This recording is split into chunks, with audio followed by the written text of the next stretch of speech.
Warahmatullahi wabarakatuh. Bapak Ibu yang saya hormati dan Pak Sigit selaku CGP Angkatan 7 yang banggakan.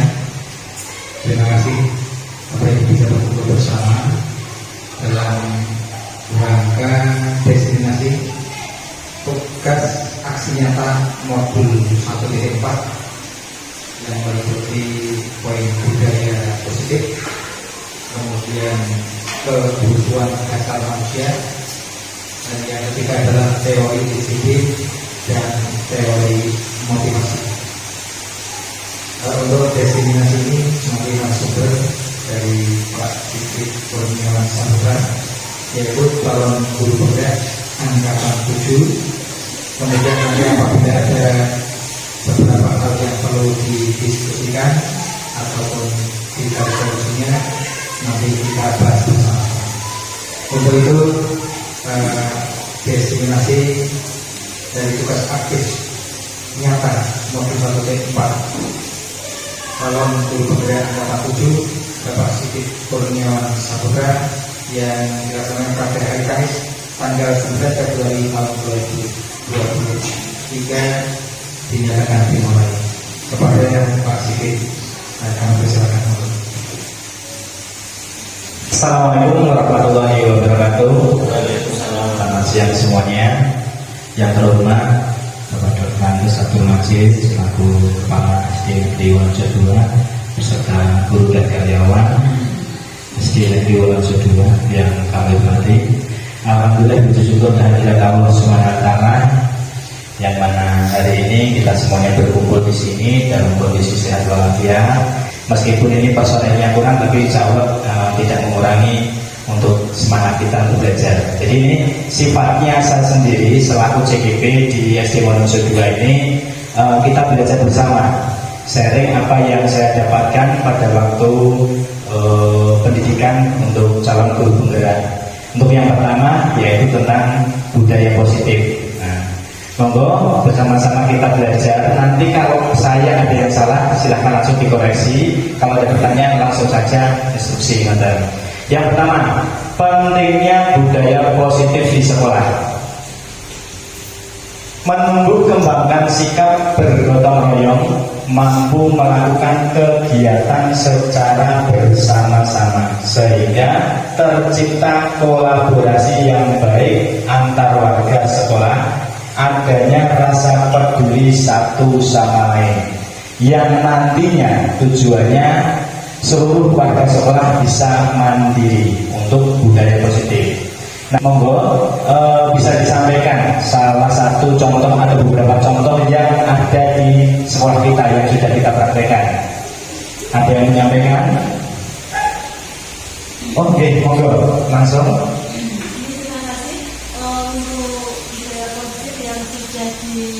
Dilaksanakan di SD Negeri Wonorejo 2. Untuk yang pertama dari Sikipan, yang kedua selanjutnya di kelas Asmaul Husna. Selain Asmaul Husna, terus untuk kelas 6 sendiri sudah dibiasakan literasi 15 menit sebelum belajar. Mungkin itu yang dari kami dari kelas 6. Oke, terima kasih. Itu sudah perwakilan dari seluruh guru, mungkin dari karyawan juga. Nah, ini kemarin juga sudah dicanangkan bersama Bapak Kepala Sekolah. Alhamdulillah kita ada kegiatan menyeberangkan anak dan sekaligus menyapa 3M, 3S, salam, sapa, senyum, bolak-balik pokoknya yang penting 3S. Nah, kaitannya dengan budaya positif berarti semuanya guru dan karyawan di sini setuju nggih kalau budaya positif itu penting nggih? Ya, penting akhlak mulia. Jadi untuk pembiasaan budaya positif bukan hanya untuk mencontohkan saja, tapi sekaligus di dalamnya ada manfaat-manfaatnya. Nah, terdapat motivasi intrinsik yang ada dalam diri anak, tapi tetap kita sampaikan. Contohnya berbaris fungsinya untuk apa? Asmaul Husna fungsinya untuk apa? Kita menyapa, salam, senyum, sapa itu fungsinya buat apa? Nah, harus disampaikan seperti itu. Nah, kaitannya dengan itu, nah ini fungsinya menjadi pribadi yang bertanggung jawab dan berbudi pekerti luhur serta berakhlak mulia sesuai dengan visi sekolah kita. Budaya positif apa saja? Nah, jadi sudah sebutkan. Nah, ini ada hanya beberapa contoh saja. Misalnya kalau menambahkan bisa. Budaya positif meliputi 6 hal, yaitu perubahan paradigma stimulus respon. Yang kedua, konsep disiplin positif. 3, keyakinan kelas. Yang keempat, pemenuhan 5 kebutuhan dasar manusia. Yang kelima, 5 posisi kontrol. Yang terakhir, segitiga restitusi. Ini kebanyakan sudah dilakukan semuanya oleh guru, tapi kemungkinan belum didalami. Nah, sekarang kita di sini belajar bersama-sama. Yang pertama, peranan guru dalam mewujudkan budaya positif. Guru memegang peranan sentral. 2, guru memahami posisi apa yang tepat untuk dapat mewujudkan budaya positif baik lingkup kelas maupun sekolah. Yang ketiga, guru diharapkan dapat menuntun murid untuk menjadi pribadi yang bertanggung jawab. Yang keempat, guru mempelajari 2 konsep, yaitu posisi kontrol guru dan disiplin positif yang menjadi landasan dari budaya positif. Nanti kita sebelum masuk ke sini, ini masuk ke restitusi. Menurut Bapak, Ibu guru semuanya, maupun karyawan yang di sini, hukuman penting tidak bagi anak. Bu Sri, hukuman penting tidak bagi anak. Penting, tapi hukuman dengan mendidik tidak pakai kekerasan. Oke, contohnya apa Sri? Kalau mendidik, umpamanya anak itu dikasih tugas-tugas yang sesuai dengan materi kelas itu sendiri. Oke, bagus. Intinya masih mendidik ya. Kalau sekarang hukumannya pakai kekerasan fisik, sekarang sudah tidak dilarang ya, maaf, tidak diperkenankan. Karena sekarang beberapa undang-undang dan sebagainya sangat-sangat dilarang, apalagi kena hak asasi. Anak, kalau anak itu hak asasi apa itu? Hak asasi anak. Oke, lanjut. Apakah Anda setuju dengan pernyataan ini? Hukuman dapat mendisiplinkan anak. Nah, kembali dulu. Ini ada hukuman dan penghargaan. 2 ini ya. Ini pastinya beda, hukuman sama penghargaan. Lanjut. Hukuman dapat mendisiplinkan anak. Setuju? Oke, next. Pemberian hukuman dengan hal positif seperti membaca atau memberikan halaman sekolah dapat membersihkan halaman sekolah dapat meningkatkan disiplin anak. Setuju? Oke. Memberi penghargaan dapat meningkatkan motivasi belajar anak. Setuju? Oke, lanjut. Apakah kita pernah melakukan hukuman di luar itu? Lari lapangan, jongkok, loncat-loncat dan lain sebagainya. Buat-buatan itu sudah hukuman yang lama. Sekarang teori motivasi perilaku manusia. Kebaca betul nih? Terlalu lembut Oke, tanya.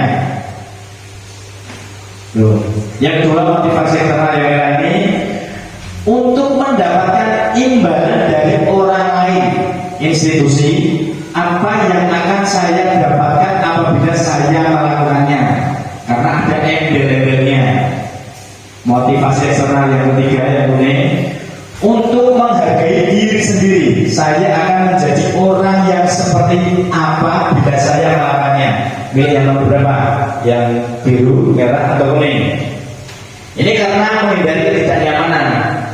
Kita melakukan disiplin itu karena orang hukuman, kenyamanan. Nah ini yang pertama. Apa yang akan terjadi apabila saya tidak melakukannya? Yang kedua ini karena ada imbalan. Yang ketiga, menghargai diri sendiri. Saya akan menjadi orang yang seperti apa bila saya melakukannya. Lebih cocok yang mana motivasi eksternalnya? Yang kuning ini, yang ketiga. Bukan karena orang hukuman, bukan karena biar dapat imbalan pamrih. Nah, oke lanjut. Dihukum oleh penghargaan, bahwa penghargaan berlaku sama dengan hukuman, dalam arti meminta atau membujuk seseorang melakukan sesuatu untuk memenuhi suatu tujuan tertentu dari orang yang meminta atau membujuk. Dorongannya eksternal, faktor ketergantungannya ada. Yang pertama, pengaruh jangka pendek dan jangka panjang. Yang kedua, penghargaan menghukum. Ketiga, pengaruh jangka pendek dan jangka panjang. Keempat, penghargaan mengurangi ketepatan. Ini yang kelima, penghargaan merusak hubungan. Jelas ini. Yang tadi disebutkan di sini didukung oleh penghargaan. Jadi ini efeknya ada 5 efek seperti ini. Berikutnya, didukung oleh penghargaan. Penghargaan menurunkan kualitas. Kita memberikan penghargaan tapi malah menurunkan kualitas. Jelas. 2, penghargaan mematikan kreativitas. Cuma karena embel-embel penghargaan. Yang ketiga, penghargaan mengurangi motivasi intrinsik dari dalam diri anak. Oke. Nah, ini dari kalimatnya, saya tidak akan terlambat lagi karena terlambat ke sekolah. Termasuk hukuman atau konsekuensi. Yang pertama, konsekuensi. Oke. Yang kedua, nanti lihat ya. Lari mengelilingi lapangan basket 2 kali karena terlambat hadir sekolah. Hukuman, konsekuensi. Hukuman. Oke. Yang ketiga, murid diminta untuk push up. Nah ini hukuman ya. Yang berikutnya, menggantikan kertas tugas teman yang telah dicoret-coret. Konsekuensinya karena tadi yang mencoret-coret tadi, membersihkan tumpahan air di meja tulis karena tersenggol pada saat belajar. Konsekuensinya, murid disuruh untuk tidak mengenakan sepatu seharian di sekolah karena tidak mengenakan sepatu hitam. Iya, ini konsekuensi. Murid disuruh untuk tidak mengenakan sepatu seharian di sekolah karena tidak mengenakan sepatu hitam. Hukuman. Ini hukuman. Kita nggak boleh ya seperti ini ya. Oke. Lari mengelilingi lapangan basket 2 kali karena terlambat. Hukuman. Oke. Nah, nih. Ini jawaban yang benar ini. Ya. Pertama ini mencatat hukuman, mengelilingi hukuman, push up hukuman, kertas konsekuensi. Nih. Nah ini disuruh untuk mengenakan sepatu jelas hukuman. Nah, lari mengelilingi lapangan basket 2 kali karena terlambat 10 menit untuk pelajaran PJOK. Ada kalimat pelajaran PJOK dan konsekuensi. Ya, oke. Jadi ini kita nanti sudah bisa membedakan antara hukuman sama konsekuensi. Hukum sakit ya. Konsekuensinya sesuatu harus terjadi. Ya, sesuatu yang harus terjadi. Ini konsekuensi. Kayak tadi ya, kita menyobek, menulis, mengorek-orek, punya teman harus dilakukan, harus mengganti. Berarti konsekuensinya sesuatu yang harus terjadi. Bahwa membuat anak sakit fisik maupun hati untuk jangka waktu lama. Jelas tertanam, ya. Tapi suatu saat ini ada positifnya, ada negatifnya, ya. Tapi di sini tidak boleh kembali ke positif. Meskipun anak suatu hari bilang, Pak, makasih dulu dihukum, dulu dididik keras, tapi itu negatif sebenarnya, ya. Tidak boleh dilakukan. Kembali lagi harus konsekuensi. Anak membenci kedisiplinan, anak menghargai disiplin, jadi paksaan. Ini stimulus tanggapan. Restitusi adalah proses menciptakan kondisi bagi murid untuk memperbaiki kesalahan mereka, sehingga mereka bisa kembali pada kelompok mereka dengan karakter yang kuat. Ini menurut dosen tahun 2004. Nah, kaitannya dengan restitusi, biasanya kalau anak yang salah, contoh saja anak terlambat, jangan langsung ditanya, langsung dihukum di tempat umum. Kita panggil, kita berhadapan seperti kita menjadi teman. Diajak ngobrol kenapa terlambat. Biasanya kalau kita menghukum, sesuai dengan yang kita tahu saja. Kue telat, sering telat, gara-gara tidur malam, main game dan sebagainya. Padahal kalau kita telusuri dan kita keluar kemungkinan bantu orang tua ataupun lain sebagainya, atau di samping rumahnya ada bengkel dan sebagainya, kan bisa jadi seperti itu. Oke. Identitas gagal, hukuman. Korban mendapatkan keadilan, korban bisa diabaikan, korban mendapatkan ganti. Murid, anak akan tersakiti, anak dibuat tidak nyaman, anak mendapatkan penguatan, dan seperti itu. Nah, kaitannya dengan hukuman, konsekuensi, restitusi, kita harusnya ada di posisi restitusi. Jadi ini positif ke anak, kembalinya ke anak positif. Tapi seringnya kita malah ke hukuman, sering terjadi karena sudah terbiasa. Ya tertanam dari dulu, pada waktu kita diajar sama guru-guru yang terlama, itu dapatnya hukuman. Kalau sekarang sudah ganti restitusi, minimal netral nggak masalah konsekuensi, tapi harus ke restitusi. Next. Sekarang keyakinan kelas. Nah, ini jarang dilakukan. Tidak peraturan saja. Mengapa harus keyakinan kelas? Coba saya tanya ini dari Bapak Ibu guru yang megang kelas, apakah setiap pertama kali pertemuan mengadakan ini tadi keyakinan kelas, atau punya sekarang tidak boleh ada peraturan ya, keyakinan kelas seperti itu? Ada guru kelas 6? Pertama anak-anak, kita harus menaati peraturan kelas. Kita punya aturan di kelas ini. Biasa seperti itu. Ya benar. Biasanya keyakinan itu dibuat bersama sebelum pembelajaran. Nah, bagus. Memang seperti itu. Oke. Jadi sekarang, contohnya keyakinan kelas. Misalkan. Nah, boleh Mbak. Ada lagi. Tidak boleh membuang sampah di dalam kelas. Nah, berarti sudah dilakukan ya. Oke. Diganti deh keyakinan kelas, bukan peraturan kelas. Kalau sudah disepakati bersama, ditulis semuanya, disepakati bersama-sama ini, oke, semuanya dapat, didokumentasikan, dicetak, nanti ditempel. Jadi suatu saat anak nanti lupa atau salah, dibaca keyakinan kelasnya seperti ini. Nah, konsekuensinya apa? Nah, Menggunakan masker, mencuci tangan, dan menjaga jarak 15 meter. Biar apa? Nah, ini umum ya, jawabannya pasti semua sudah tahu.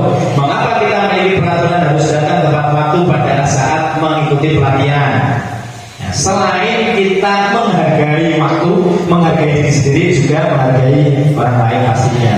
Untuk mendukung motivasi intrinsik, kembali ke nilai-nilai atau keyakinan lebih menggerakkan seseorang dibandingkan mengikuti serangkaian peraturan-peraturan. Oke. Budaya positif ada di luar, kuning ini di dalamnya lingkungan positif, keyakinan kelas, dan yang peraturan kelas. Jadi yang lebih bagus ini budaya positif. Nanti terbentuknya budaya positif. Sekarang sudah tidak boleh peraturan kelas. Lanjut, peraturan selalu keyakinan kelasnya apa? Ini peraturannya, selalu kembalikan buku ke tempatnya. Keyakinan kelasnya apa? Kita cek. Nah ini ya. Nah, dilarang mengganggu orang lain. Hadir di sekolah 15 menit sebelum pembelajaran dimulai. Komitmen. Oke. Dilarang melakukan kekerasan, serampangan. Nah ini. Yang ditulis ini. Tapi untuk ini luas, ini peraturannya luas. Tapi yang ditulis ini berarti tanggung jawab menghormati orang lain. Menghormati orang lain apa? Tidak hanya ini, banyak sekali. Tapi yang disebutkan ini keselamatan, menghormati orang lain, kesehatan, dan lain sebagainya. Seperti itu. Next. Sekarang 5 posisi kontrol dulu. Dosen dalam bukunya Restitusi mengemukakan bahwa guru perlu meninjau kembali penerapan disiplin di dalam ruang-ruang kelas mereka selama ini. Apakah telah efektif, apakah berpusat, memerdekakan, dan memandirikan murid, bagaimana dan mengapa. melalui serangkaian riset dan berdasarkan pada teori kontrol, Glaser berkesimpulan ada 5 posisi kontrol yang diterapkan seorang guru, orang tua ataupun atasan dalam melakukan kontrol. Ya. Nih motivasinya guru berbuat, guru berkata, nih hasilnya dan lain sebagainya. Penghukum, pembuat orang merasa bersalah. Jadi 5 kontrol guru ini ada 5. 1, 2, 3, 4, 5. Yang pertama, penghukum. Masihkah kita seperti itu? Sekarang masih keceplosan ya, penghukum nih. Pembuat orang merasa bersalah, berceramah dan mengatakan seharusnya kamu. Ibu kecewa, kalau ada kata-kata itu berarti pembuat orang merasa bersalah. Ini katanya dibutuhkan juga. Jadi pada waktu kita restitusi, berdiskusi dengan anak, ini berceramah mengatakan seharusnya kamu seperti ini. Nah, kamu melakukan seperti itu, ini ibu kecewa. Nah, ini pembuat orang merasa bersalah. Kalau sudah seperti itu berarti gurunya kecewa dengan anak tersebut. Jadi anak tersebut merasa bersalah. Yang kedua, teman membuatkan alasan-alasan untuk muridnya. Benar-benar seperti teman, ya. Agak gojekan. Kalau ada anak yang salah, ada anak yang tidak memakai sepatu dan sebagainya, bajunya keluar. Jadi kita diskusi restitusinya, kita ngobrol diskusi, tapi masih ada guyonannya. Pemantau sama yang terakhir manajer. Oke, lanjut. Pertanyaan. Saya kecewa sekali dengan kamu. Pembuat orang merasa bersalah. Kamu tidak pernah benar melakukannya. Penghukum. Nah ini, kamu tidak pernah benar melakukannya. Penghukum.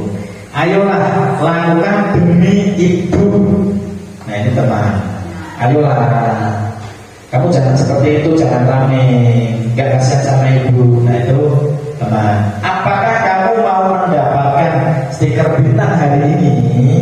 Nah biasanya seperti itu anak-anak yang kelas bawah. Itu pemantau. Bagaimana kamu bisa menyelesaikan masalah ini?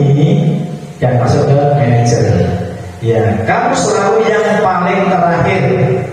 Nah, langsung menghukum anak ya, menjas anak itu. Lanjut, sertifikat restitusi. Menstabilkan identitas untuk membuat anak yang merasa gagal karena berbuat salah menjadi positif terhadap dirinya. Tidak tertarik untuk mencari tahu siapa yang benar, siapa yang salah.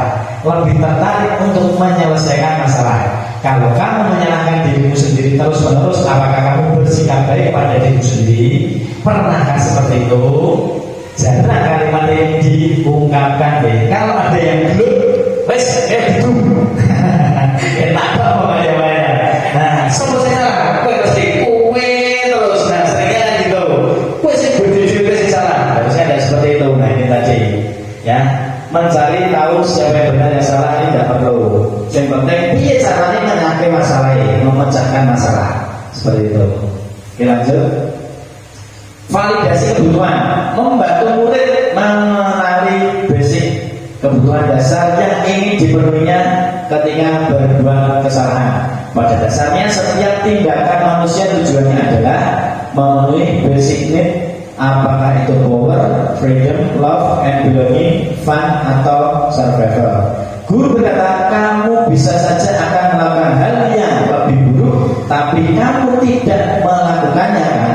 Contoh, nah, dia harusnya menang, dia harusnya mukul bisa, tapi karena dia bisa mengontrol, dia tidak membalas, dia tidak memukul, bahkan lebih kejam lagi.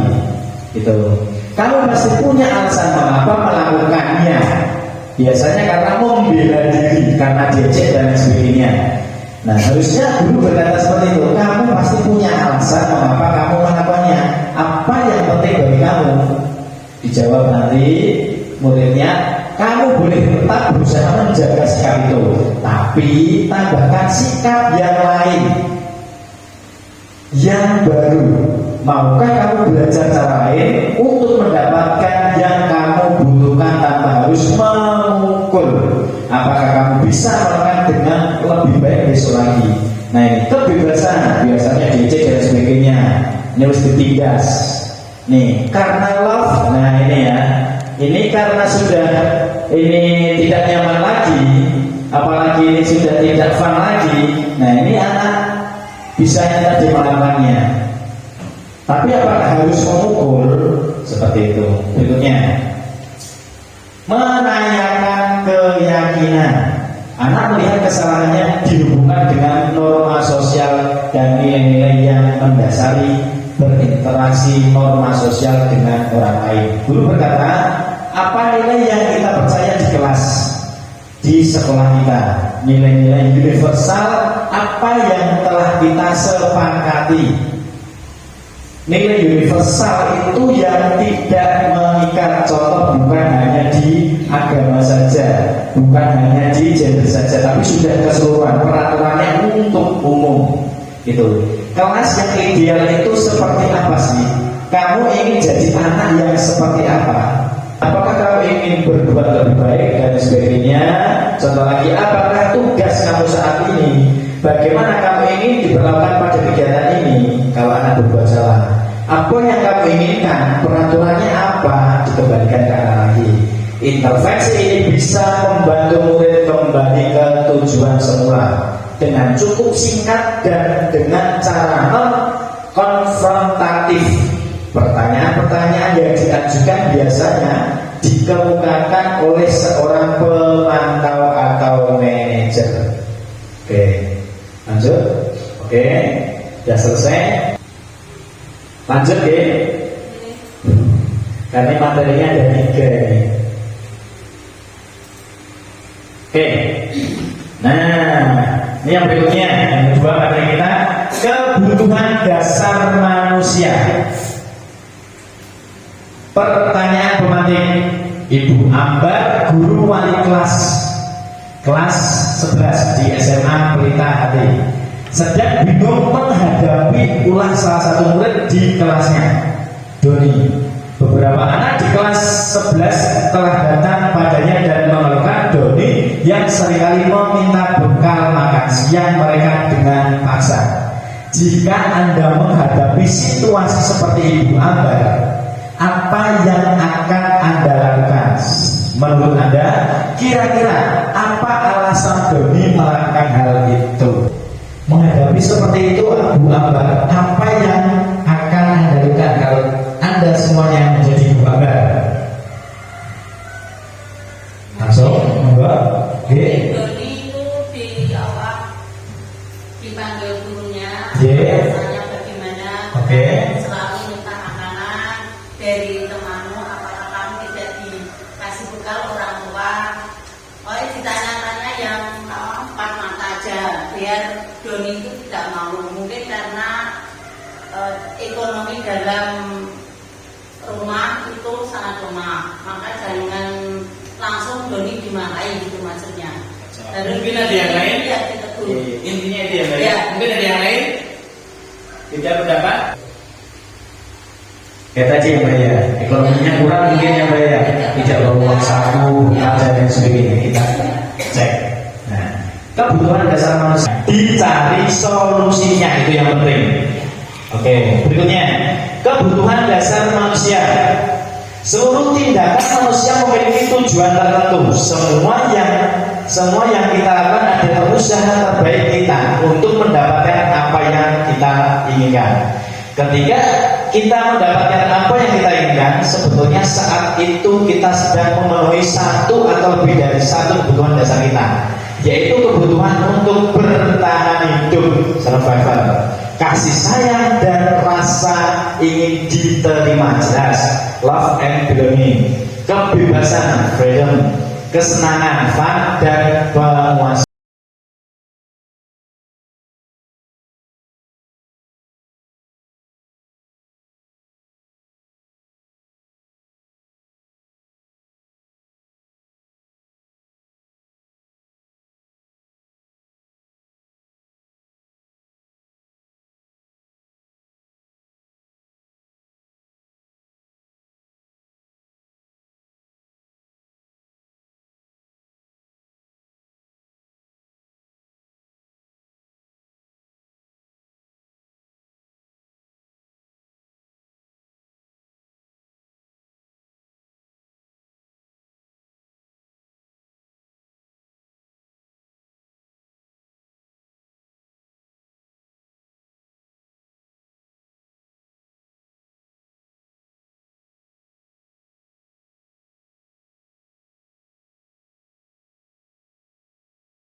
Itu Pak sedikit tambahan dari kami. Dan ini mohon Bapak Ibu guru, karena ini adalah jabatan profesional, maka mohon besok akan kami tambah juga dengan dengan teori psikologi yang kami punya. Nanti kita kupas bersama nyambung atau tidak gitu. Jadi jabatan profesional itu hampir sama dengan dokter.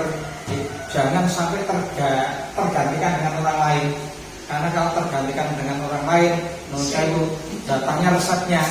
Kalau resep adalah 3 kali 100 hari, bisa juga kalau dikasihkan orang lain justru 1 kali 3. Itu kan malah menurut saya malah fatal terhadap siswa. Ini itu Bapak Ibu, terima kasih. Assalamualaikum warahmatullahi wabarakatuh.